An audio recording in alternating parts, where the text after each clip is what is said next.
Opisyal na gipahimutang ang 26 ka mga sagradong relikya gikan sa Rome diha sa National Shrine of St. Joseph sa Mandawi City ni atong Sabado. Kini ang gitutukan ni Alan Domingo.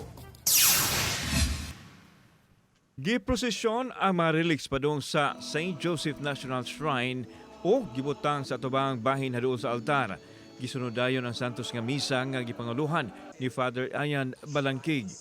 Ang mga relikyas naglakip sa party sa lawas, personal nga mga butang, kabtangan ug mga manuscript sa mga santos.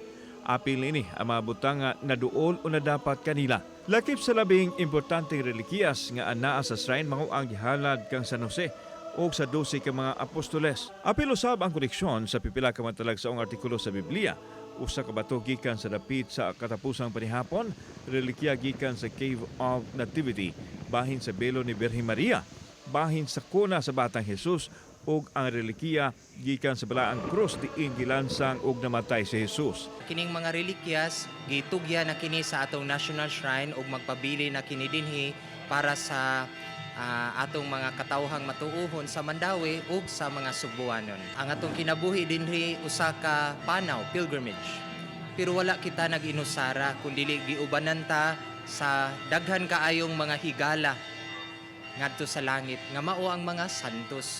Gihangop usab sa mga Mandawihanon ug ubang mga dibuto gikan sa ubang dapit ang pag-abot sa mga relikyas.